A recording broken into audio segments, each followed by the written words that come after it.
kalau bahasa simpelnya itu eh, memberi pinjaman atau meminjam, tapi ini bukan berkaitan dengan barang atau hal-hal yang berharga gitu ya, seperti misalkan uang gitu, tapi hal-hal yang bisa dikatakan remeh temeh ya, kayak kita pinjam apa namanya barang-barang dapur atau perkakas gitu ya. Itu yang disebut dengan aria. Nah, ayat-ayat Al-Qur'an yang membangun hukum aria itu diantaranya yang pertama bisa dilihat dalam Quran surah Al-Maun ya ayat 7. A'udzubillahi minasyaitonirrajim wa yamna'unal ma'un gitu. Dan enggan menolong barang dan enggan menolong orang-orang yang membutuhkan gitu.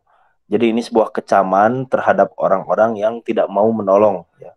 Bahkan di sana disebut sebagai penista agama ya.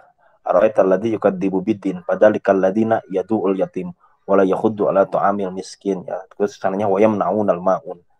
Di sana ada ungkapan yukadzibuna biddin ya, orang yang mendustakan agama.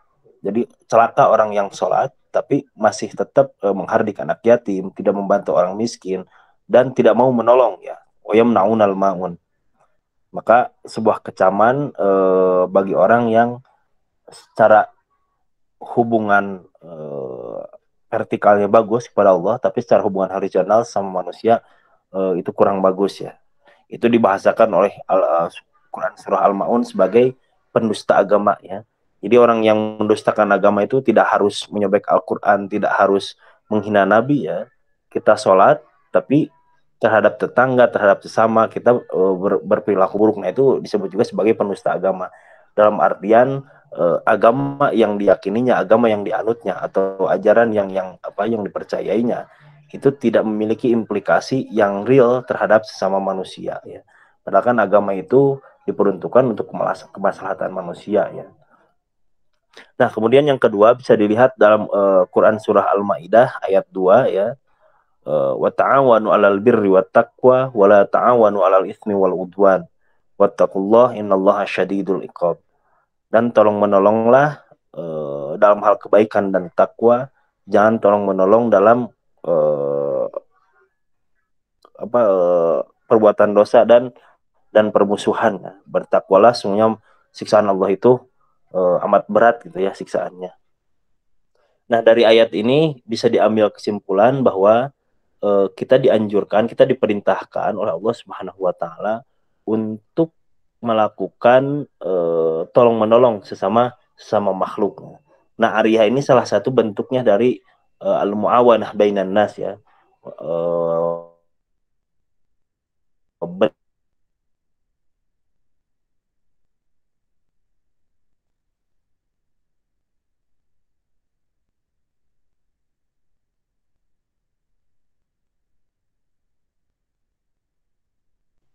Halo Ustadz.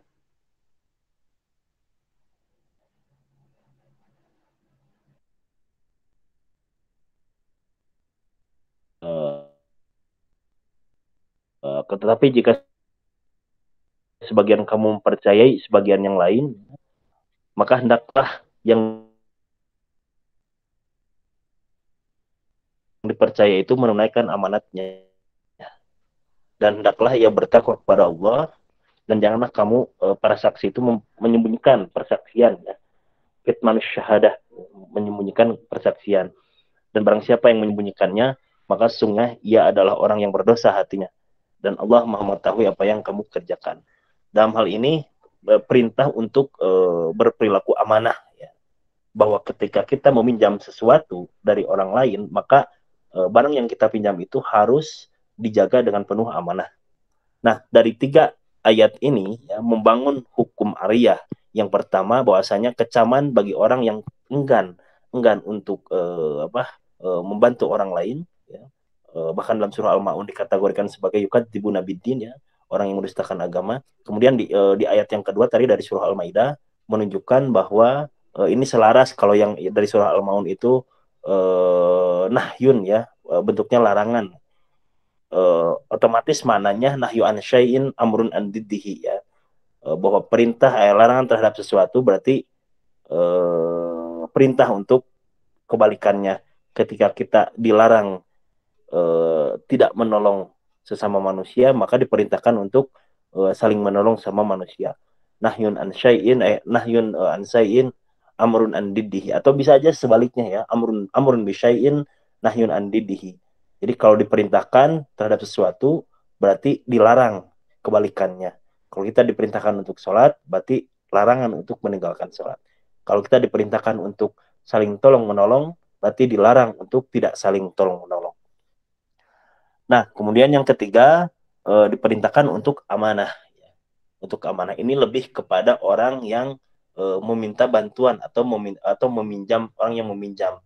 Ketika orang yang memiliki barang, misalkan ada golok atau kapak ya, misalkan ada tetangga yang minjam. Nah, bagi orang yang memiliki golok, bagi orang yang memiliki kapak yang hendak dipinjam ya, atau barang-barang yang remeh-temeh lainnya gitu ya, itu diperintahkan oleh surah Al-Ma'un, oleh surah Al-Maidah untuk memberikan bantuan kepada orang yang meminjamnya. Nah, kemudian orang yang meminjamnya harus berperilaku penuh dengan amanah ketika meminjam barang tersebut. Maka jangan sampai pinjam golok kemudian goloknya dijual gitu ya. Pinjam barang kemudian hilang, tidak bertanggung jawab. Maka keduanya ini diatur oleh Al-Qur'an, orang yang memiliki barang yang dibutuhkan oleh orang lain, maka ketika diminta bantuan, ketika dipinjam, maka berilah pinjaman terhadap harta tersebut. Namun bagi orang yang meminjam juga, ini diatur oleh Al-Quran bahwa harus bisa amanah terhadap barang yang dipinjamnya. Nah, kurang lebih dari 3 ayat Al-Quran ini menjamin membangun hukum Arya, bahwa dalam Al-Quran disebutkan kita harus saling tolong menolong ya. Orang yang memiliki kelebihan harus menolong orang yang membutuhkan. Orang yang membutuhkan ketika meminta tolong kemudian diberikan pertolongan atau diberikan pinjaman ya, itu hendaklah amanah dengan barang yang dipinjamnya. Nah, kurang lebih dari 3 ayat tersebut untuk membangun hukum Ariyah ya. Nah, hukum Ariyah ini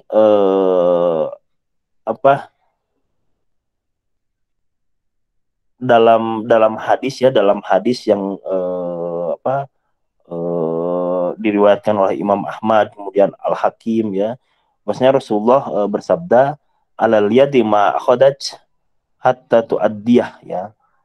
Orang yang mengambil barang orang lain bertanggung jawab atas resikonya. Nah, ini bahwasanya orang yang meminjam itu nanti harus amanah. Dan ketika ada hal-hal yang tidak diinginkan terjadi, misalkan kapaknya rusak atau goloknya hilang dan sebagainya atas kelalaian yang meminjamnya, maka resikonya ditanggung oleh orang yang meminjamnya. Jadi al-yad ma akhadaj, resikonya ditanggung oleh orang yang mengambil barang tersebut, maksudnya meminjam, hatta tu'addiyah, sampai dia bertanggung jawab dan menyelesaikan tanggung jawabnya tersebut ya.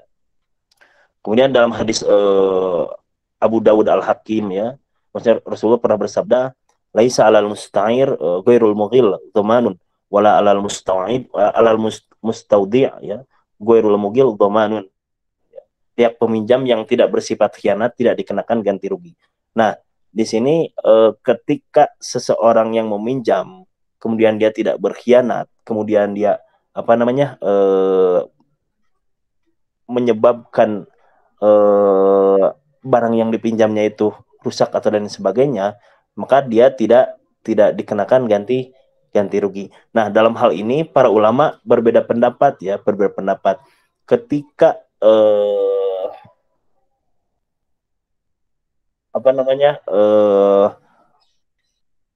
kita meminjam kemudian barang pinjamannya itu rusak ya, atas dasar bukan kelalaian ya, dalam artian dia sudah amanah, maka apakah ini harus diganti rugi atau seperti apa ya? Ada yang menyebutkan harus diganti rugi atau tidak, beda dengan kalau disebabkan dengan kelalaian ya. Kalau disebabkan dengan kelalaian itu harus diganti rugi. Ini dengan tegas ya, Nabi bersabda, al-ariyah mu'addatun wazzaimu gharimun ya, barang pinjaman harus dikembalikan. Kemudian apabila terjadi kerusakan maka harus ada ganti rugi. Nah, secara simbolnya Ariyah itulah pinjam meminjam ya, pinjam meminjam, tapi dalam ranah barang yang remeh temeh ya, bukan misalkan minjam uang atau ini meminjam meminjam barang gitu ya. Bisa dipahami nggak sampai sini terkait dengan Ariyah? Secara simbolnya kurang lebih demikian lah. Nah, transaksi Ariyah ini ya secara rukun itu sama dengan transaksi pinjam meminjam, ada apa namanya, ada orang yang bertransaksi atau dua orang ya, kemudian ada barang yang dipinjam, kemudian ada akad ya, ada akad yang nanti masalah akadnya itu tergantung misalkan kebiasaan, apakah akadnya itu eh, ketentuan ketika hilang itu seperti apa, itu nanti biasanya itu sudah maklum ya, sudah pada tahu ketika meminjam kemudian rusak biasanya diganti rugi. Nah, yang paling penting al-ariyah ini atau ariyah ini adalah salah satu muamalah dalam syariat Islam, yang mana transaksi ini merupakan atau termasuk akad tabarru ya. Akad tabarru itu pengabdian kepada Allah. Jadi bukan akad tijari, bukan akad komersil. Jadi ariyah ini non komersil ya, atau bukan profit oriented ya. Nanti kalau misalkan akadnya tijari atau akadnya komersil, nanti masuknya ke sewa menyewa ya. Nah, kalau ariyah ini akadnya akad tabarru. Jadi hanya sebatas tolong menolong ya.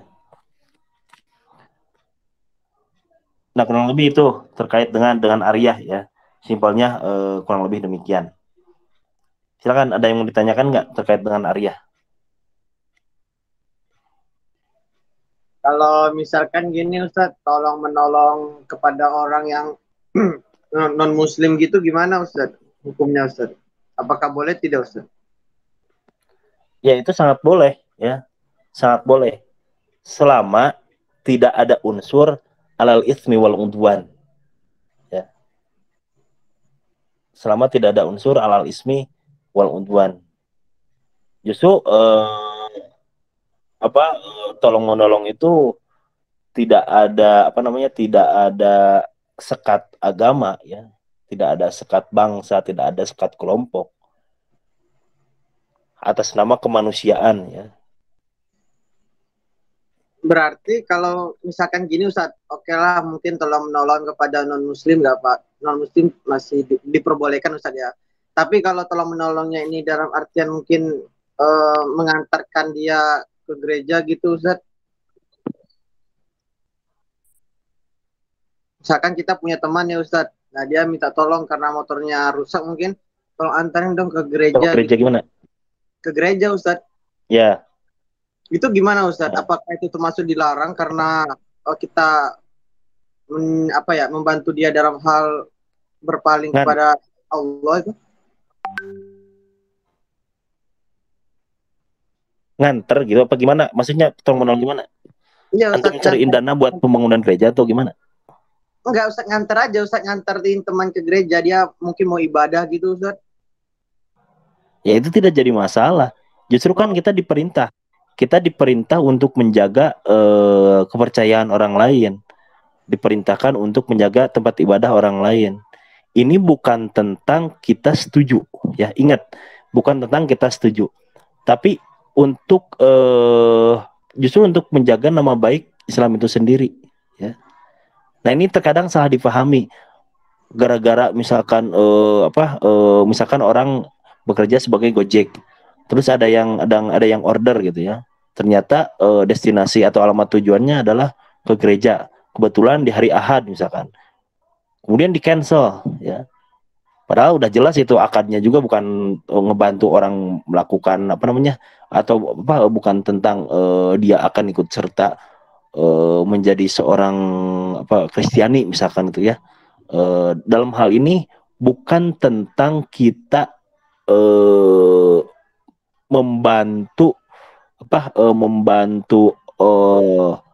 untuk kemusyrikan, ya. Jadi tidak bisa dipahami dalam konteks ke sana, karena memang dia sudah kepercayaannya seperti itu, ya.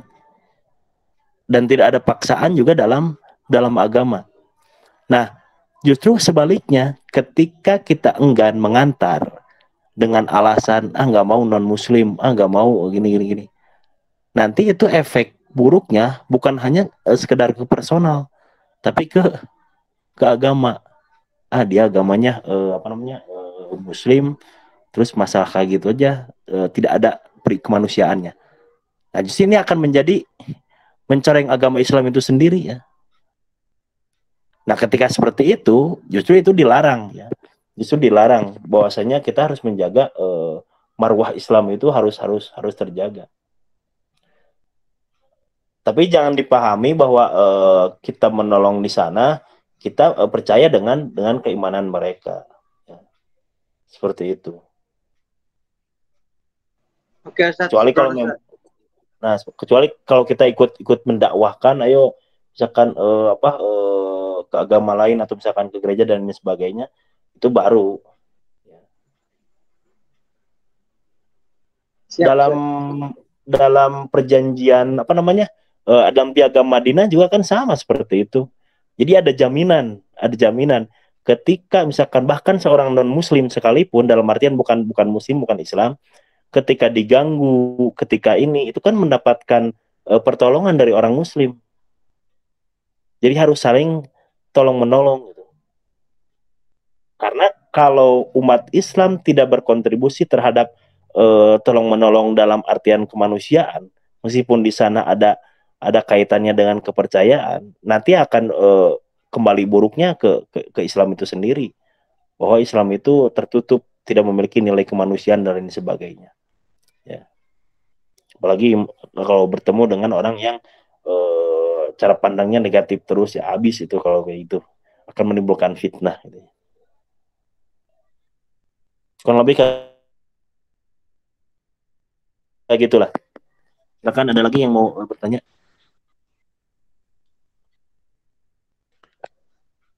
Kalau nggak ada, kita lanjut. Gimana?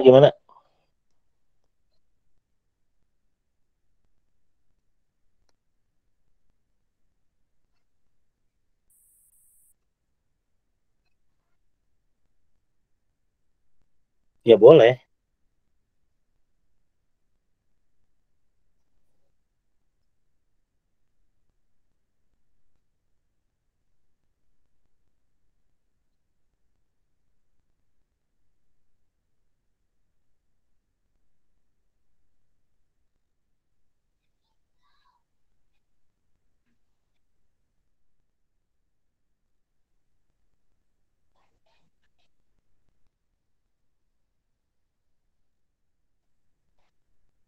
Gimana? Putus-putus suaranya, Afwan.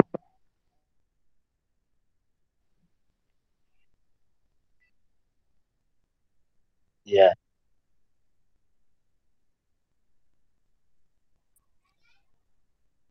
ya,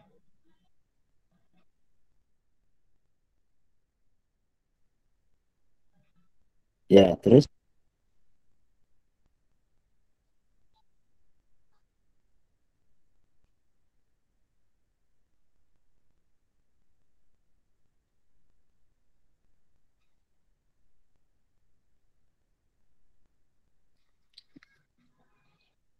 diminta nggak ketika misalkan dia sedang menata dekorasi untuk penyambutan hari Natal misalkan, diminta nggak, apa kita hanya inisiatif sendiri?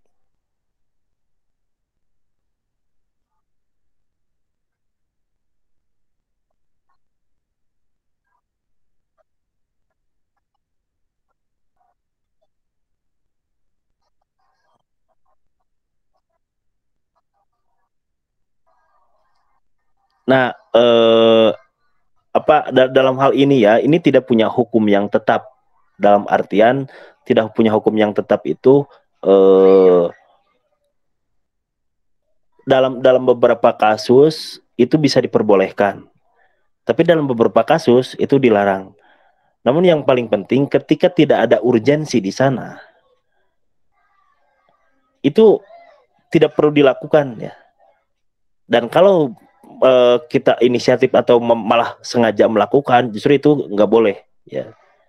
Kayak misalkan kita tidak disuruh untuk mengucapkan selamat hari raya Natal atau dan sebagainya, tapi dengan alasan inisiatif sendiri atau supaya cari sensasi, nah itu nggak boleh. Tapi kalau misalkan dalam kondisi tertekan, misal dalam sebuah pekerjaan atasannya non muslim, kemudian ada ancaman kalau memang tidak melakukan tidak mengucapkan hal itu bisa bermasalah. Nah, itu lain hal ya, lain hal. Nah, berkaitan kadang bermuamalah itu ada kaitannya dengan ketauhidan ya, dengan keimanan.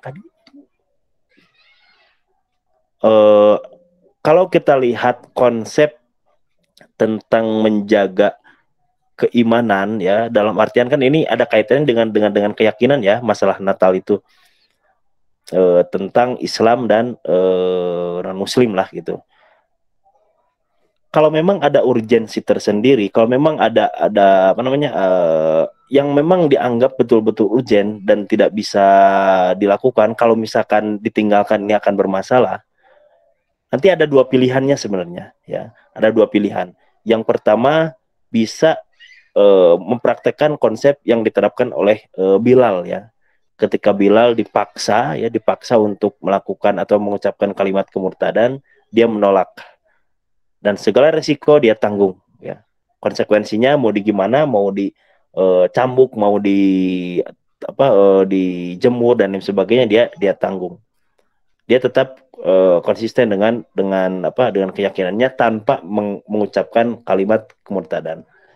Atau ada yang dipraktekkan oleh Ammar bin Yasir ya. Nah, kalau ini ketika mendapatkan tekanan seperti Bilal, kemudian justru dia mengucapkan kalimat kemurtadan ya. Mengeluarkan kalimat kemurtadan ya. Setelah itu dia kembali ke Rasul, kemudian bilang bahwa dia telah mengucapkan ini. Justru Rasul malah bilang, kalau memang hal itu terjadi lagi, maka ucapkanlah hal yang serupa. Tapi dengan syarat wa qalbuhu mutmain bil iman. Nah, tapi ternyata syaratnya itu keimanannya tetap di hati gitu ya. Maksudnya kuat di dalam hati. Nah, terkait dengan muamalah sebenarnya ini dengan ariyah beda ya. Kalau dengan ariyah itu bentuknya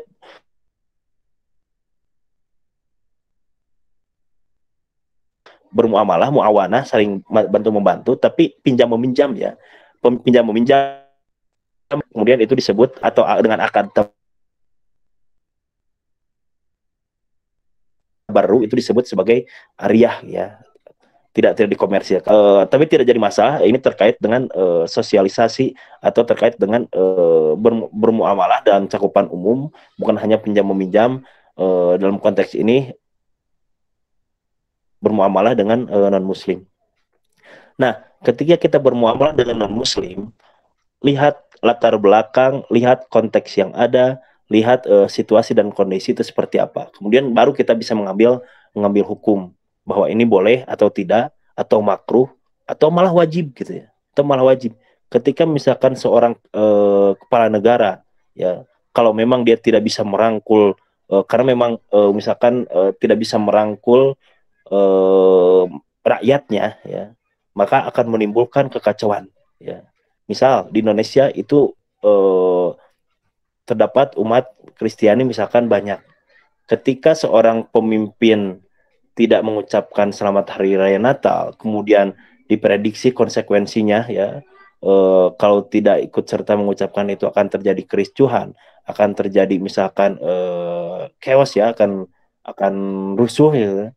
Maka itu mungkin bisa jadi wajib ya, jadi wajib karena satu daroi, karena eh, apa eh, ke kekondusifan negara itu jauh lebih penting gitu ya dari hanya sekedar menahan untuk tidak mengucapkan. Tapi dengan syarat tadi mutmain, qalbuhum mutmain bil iman, kemudian di sana ada urgensi, ada kepentingan yang memang mendesak ya. Tapi kalau memang hanya sekedar apa namanya iseng-iseng atau gitu ya nggak usah, apalagi nggak diminta ya. Ketika diminta pun kan ada opsi lain, kita bisa memberikan penjelasan terlebih dahulu. Ketika misalkan diminta, eh, ayo dong ucapin kalimat Natal, kan kita tinggal tinggal bilang, misalkan dalam dalam ajaran kita, bla bla bla bla bla, misalkan gitu. Nah, ketika orang yang mintanya itu faham dan kita bisa berikan faham, itu tidak akan jadi masalah gitu ya. Jadi memang untuk hukum dalam muamalah ini eh, relatif fleksibel ya, relatif fleksibel. Kita harus melihat secara keseluruhan, lihat situasi kondisi, lihat konteks yang ada. Ya, kurang lebih demikian lah. Jadi tidak bisa dipukul rata, misalkan membantu non Muslim itu haram, ya, atau mengucapkan kalimat Natal itu haram, ya. Atau bisa dipukul rata, mengucapkan kalimat Natal itu selamat Natal itu halal, misalkan. Tidak bisa dipukul rata seperti itu, ya. Harus ada pembacaan yang lebih komprehensif terkait dengan situasi dan kondisi yang ada. Ya. Allah alam bisawab, mudah-mudahan bisa dipahami lah.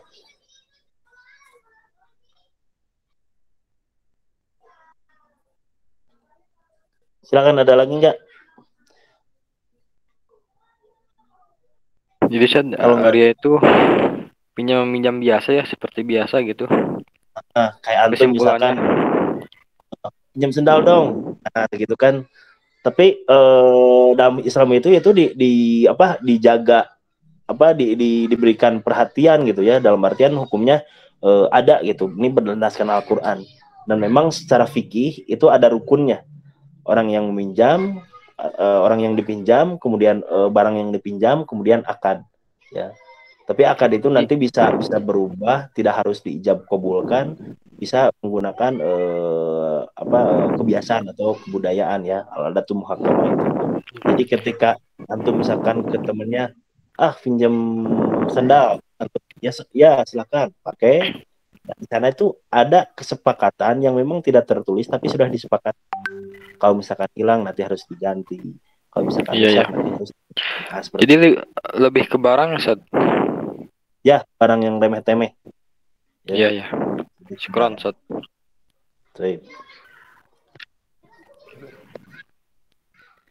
Silakan, ada lagi nggak?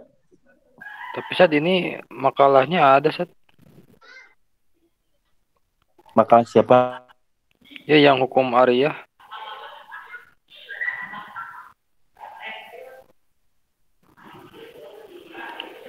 Halo?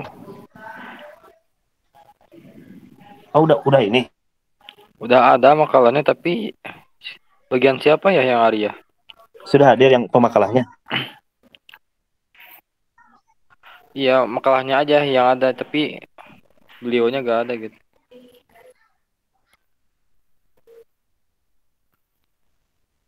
Oh gitu. Baik, nggak apa-apa lah.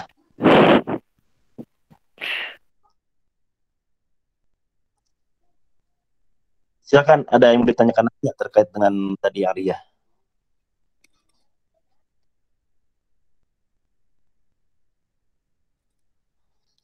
Kalau nggak ada, kita masuk ke syirik dan mudharabah.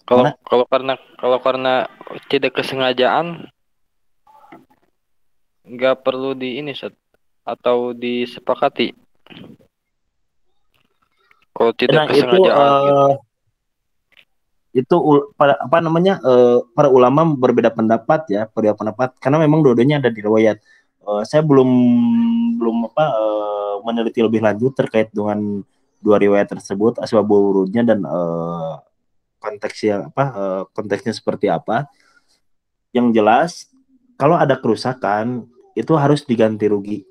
Nah, kalau kerusakannya itu bukan karena dia tidak amanah, dalam artian dia sudah jaga, dia sudah ini, pokoknya sudah maksimal lah amanah, ya. tapi ternyata rusak.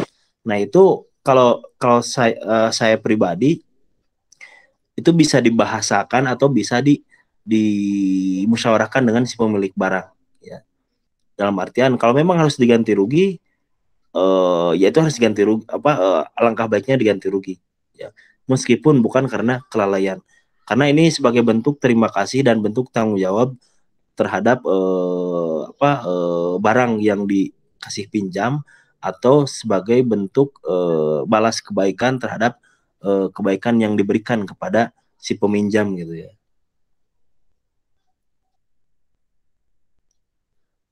Dan ini juga berkaitan dengan barang yang remeh-temeh. Bahkan maka saya lebih cenderung pada ini harus diganti rugi gitu ya. Dalam artian lebih kepada bukan harus dianjurkan untuk diganti rugi. Karena tadi sebagai bentuk terima kasih dan sebagai bentuk tanggung jawab. Jadi di sana ada etika yang dibangun, kita dibantu, maka kita pun membantu juga. Soalnya memang yang punyanya mengikhlaskan, ya udah nggak usah dibantu, ya itu nggak jadi masalah. Gitu. Nggak usah diganti misalkan, itu berarti lain lagi. Misalkan ada lagi terkait dengan Arya.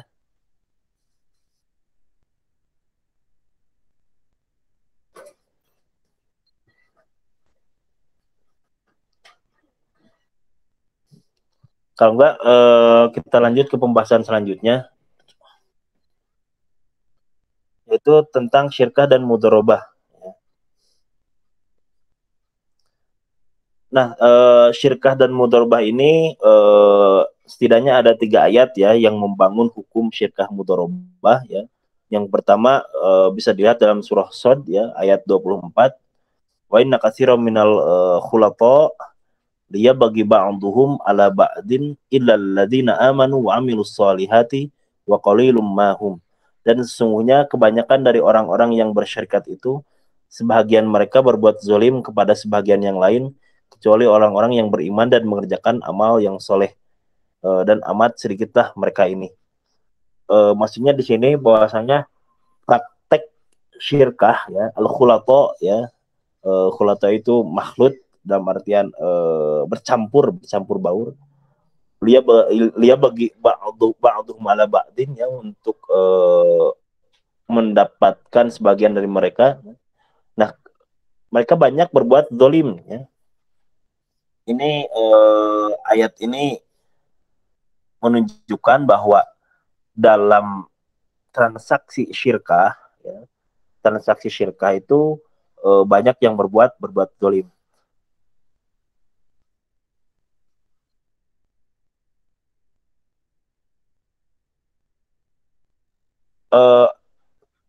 Coba saya sederhanakan dulu terkait dengan definisi syirkah dan mudharabah ya.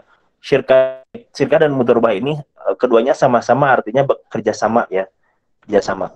Cuma syirkah itu lebih kepada antar investor.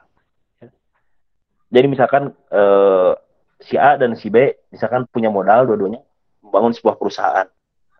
Dua-duanya pemilik modal. Nah, itu dikatakan sebagai syirkah. Atau syirkah dalam bekerja. Ketika misalkan ada proyek, misalkan membuat rumah, misalkan. Nah, di sana ada pegawai-pegawai yang bekerja sama untuk membangun rumah, kemudian diberikan upah, kemudian nanti upah dibagikan sesuai dengan kesepakatan. Nah, itu syirkah itu kerjasama seperti itu, baik antar investor atau antar pegawai, atau dua-duanya misalkan. Jadi dia punya modal sekaligus pengelola. Ya. Jadi ada 2 orang yang punya modal, sekaligus 2 orang tersebut ikut mengelola. Nah, itu syirkah. Sedangkan mudharabah bentuk kerjasamanya itu antar si pemilik modal, ya, investor dan pengelola. Si A punya modal, atau si A misalkan ia punya modal, kemudian diberikan kepada si B untuk dikelola. Nah, itu mudharabah. Nah, dalam surah Shad banyak yang khulato. Di sini tidak menggunakan kata syirkah atau mudharabah. Dalam artian ini mencakup entah itu berserikat antar investor, antar pegawai, antar pengelola, atau antar investor dan pegawai atau pengelola. Ini semuanya. Nah, di sana disebutkan dalam surah Sad ini banyak yang zalim. Banyak yang zalim. Makanya sebenarnya dalam konsep ekonomi Islam atau dalam konsep pasar ya dalam Islam itu dianjurkan atau terlebih dahulu harus memiliki keimanan yang bagus, yang kuat ya. Dia harus paham dulu Islam, harus beriman dan berislam dulu ya. Kenapa? Karena kalau ke pasar itu nanti bawaannya dan gangguannya itu kenceng gitu ya. Dalam artian pasar itu ya tempatnya setan gitu. Sehingga dalam Islam itu ada hadis, kalau nggak salah hadis, nanti bisa dilihat lah bahwa intinya untuk terjun ke pasar itu, untuk berdagang dan sebagainya itu dianjurkan dulu kita harus memiliki keimanan yang kuat, kemudian keagamaan yang kuat ya. Karena di sana banyak godaan. Maka tidak heran ketika ayat Al-Qur'an menyebutkan banyak yang zalim dalam proses persyarikatan ini, ya memang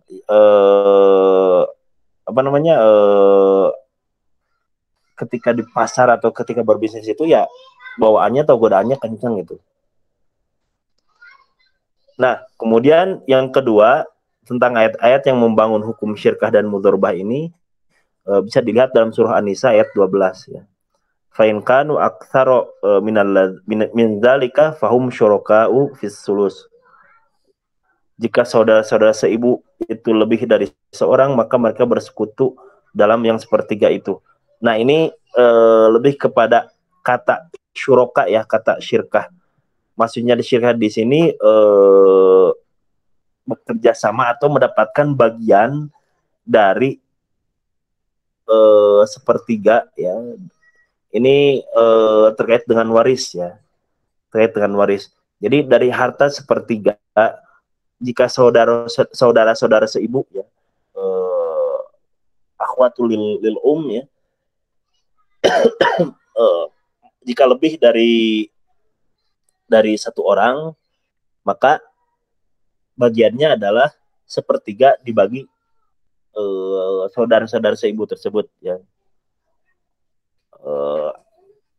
Bukan akhwat, berarti al-akh lil ya, saudara seibu. Jika misalkan saudara seibunya 3, maka 1/3-nya dibagi 3. Jika 4 dibagi. Nah, ini tentang syuraka di sana maksudnya dibagi-bagi dari bagian yang sudah ditentukan itu. Ya.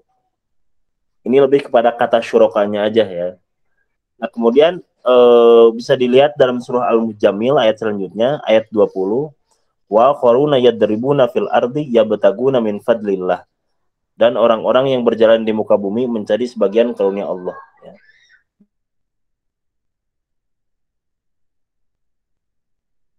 Di sini dibahasakan yadribuna ya, yadribuna fil ard. Yadribuna di sini ya maksudnya mudharabah ya. Dalam surah Al-Mujammil ayat 20. Jadi orang-orang yang berjalan di muka bumi kemudian mencari sebagian karunia Allah. Jadi melakukan mudharabah. Nah, dari 3 ayat tersebut surah Shad ayat 20 ya. Kita bisa lihat di sana ada beberapa kata yang terkait dengan dan mudharabah. Di sana ada al-khulaqa ya, yaitu para pihak yang melakukan percampuran modal dan keuntungan ya. Jadi orang-orang yang bekerja sama ya, al-khulaqa. Kemudian di sana ada liya bagi ya. Liya begitu ibtagi atau ya bagi ya. Ya begitu memiliki tujuan tertentu atau memiliki ambisi untuk mendapatkan keuntungan ya. Kemudian ada syuraka, itu pihak yang bekerja sama ya. Antara syuraka dan khulato itu mirip, bisa dikatakan sama lah maknanya. Kemudian di sana ada kata tadi dalam surah An-Nisa itu selanjutnya itu ada kata ghairu mudhar ya. Ghairu mudhar itu tidak boleh saling membahayakan dan mempersulit.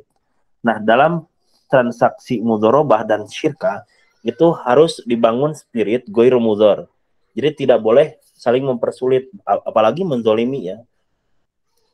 Salah satu kesuksesan Nabi Muhammad SAW dalam berdagang ternyata Nabi Muhammad itu tidak pernah mempersulit baik ketika membeli maupun menjual. Jadi selalu bertransaksi dengan mempermudahnya. Ketika misalkan hanya mendapatkan keuntungan sedikit, ya Nabi Muhammad tidak menahannya gitu. Selama masih masuk akal bahwa barangnya laku, kemudian tenaga dan waktunya terbayar meskipun hanya dengan keuntungan sedikit. Nah, sehingga perdagangan yang dilakukan oleh Nabi Muhammad itu sukses. Di antara kuncinya atau spiritnya atau nilainya adalah ghairu mudhar, tidak saling membahayakan dan tidak saling mempersulit ya. Kemudian di sana ada ya bataguna min fadlillah ya. Nah, ini ya nilai yang harus dibangun, nilai yang harus ditanamkan dalam setiap transaksi, bukan hanya mudharabah dan syirkah saja ya, secara keseluruhan ya. Adanya ya bataguna min fadlillahi, yaitu berusaha untuk mendapatkan karunia Allah ya. Dalam ekonomi atau bisnis Islam itu harus memiliki nilai yabtaguna min fadlillah, itu berusaha mendapatkan karunia Allah melalui wirausaha atau bisnis yang dilakukan. Nah, dalam hal ini tadi saya sudah katakan bahwa yang disebut dengan syirkah adalah kerjasama antar bisa dikatakan antar pemilik ya. Jadi persyarikatan atau bisa dikatakan persekutuan juga bisa ya. Orang yang memiliki modal kemudian kerjasama, atau orang dalam mengerjakan sebuah proyek, sebuah pekerjaan kemudian bekerja sama, yang nanti dalam akadnya tuh memiliki ketentuan masing-masing bahwasanya keuntungan dibagi seperti apa ya. Nah, sedangkan mudharabah itu ada yang memiliki modal, ada pengelola ya, dengan ketentuan atau misalkan akad yang jelas di awal. Kurang lebih demikianlah mudharabah dan syirkah itu. Saya kira ini dua istilah yang sangat sering didengar ya, yang insya Allah antum sudah mengetahuinya. Nah, di sini saya coba melihat dalam perspektif Al-Quran, atau dilihat dari tafsir ahkam fil Qurannya ya, bahwasanya dua transaksi ekonomi ini, syirkah dan mudharabah ini, kurang lebihnya dilandasi oleh 3 ayat dalam Al-Quran ya. 3 ayat dalam Al-Quran, yaitu surah Shad ayat 24, kemudian Quran surah An-Nisa ayat 12, kemudian surah Al-Mujammil ayat 20 ya. Kurang lebih demikianlah.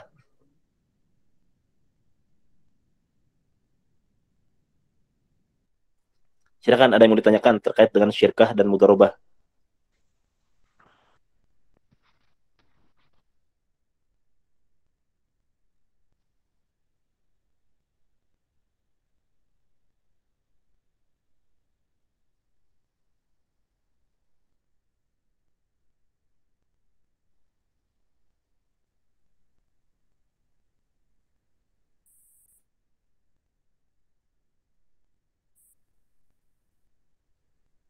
Silakan, ada yang mau ditanyakan?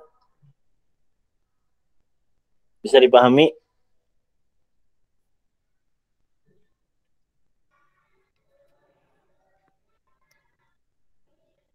Kalau UAS itu bulan apa biasanya? Januari pertengahan ya? Tanggal 7 Januari.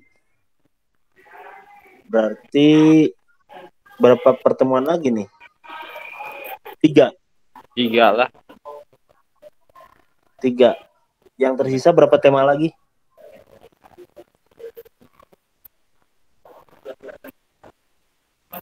Masih 5. Oh, berarti bisa lah 1 pertemuan 2 tema ya. Set. Ya, gimana? Boleh ini Set. Kalau hanya usulan Set.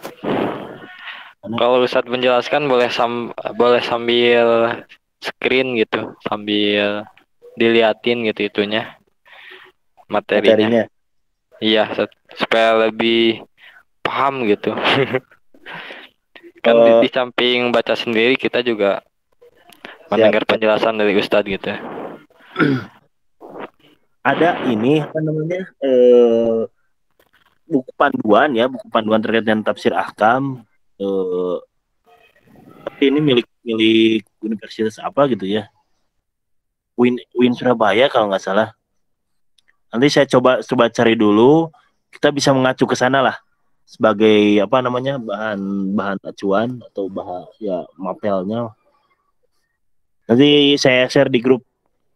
Jadi kalau memang tidak ada makalah, ya kita bahas itu aja. Itu akan biar lebih terarah. Ya gitu, Ustaz. Bagus. Baik. Nanti saya share insya Allah.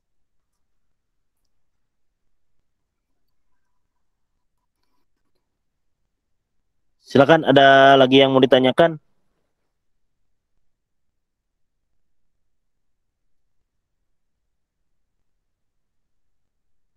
Cukup. Kalau cukup mungkin bisa dicukupkan sekian aja ya.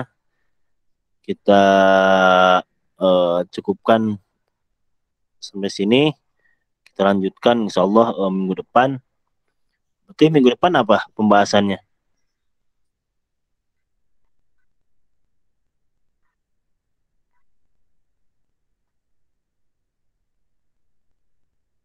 Oh gitu. Baik. Naktafi bihada ya.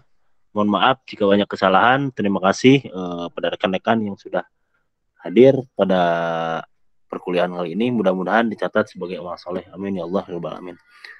Aku lu qauli hada wa astagfirullah li wa lakum. Alhamdulillah rabbil alamin. Wassalamualaikum warahmatullahi wabarakatuh.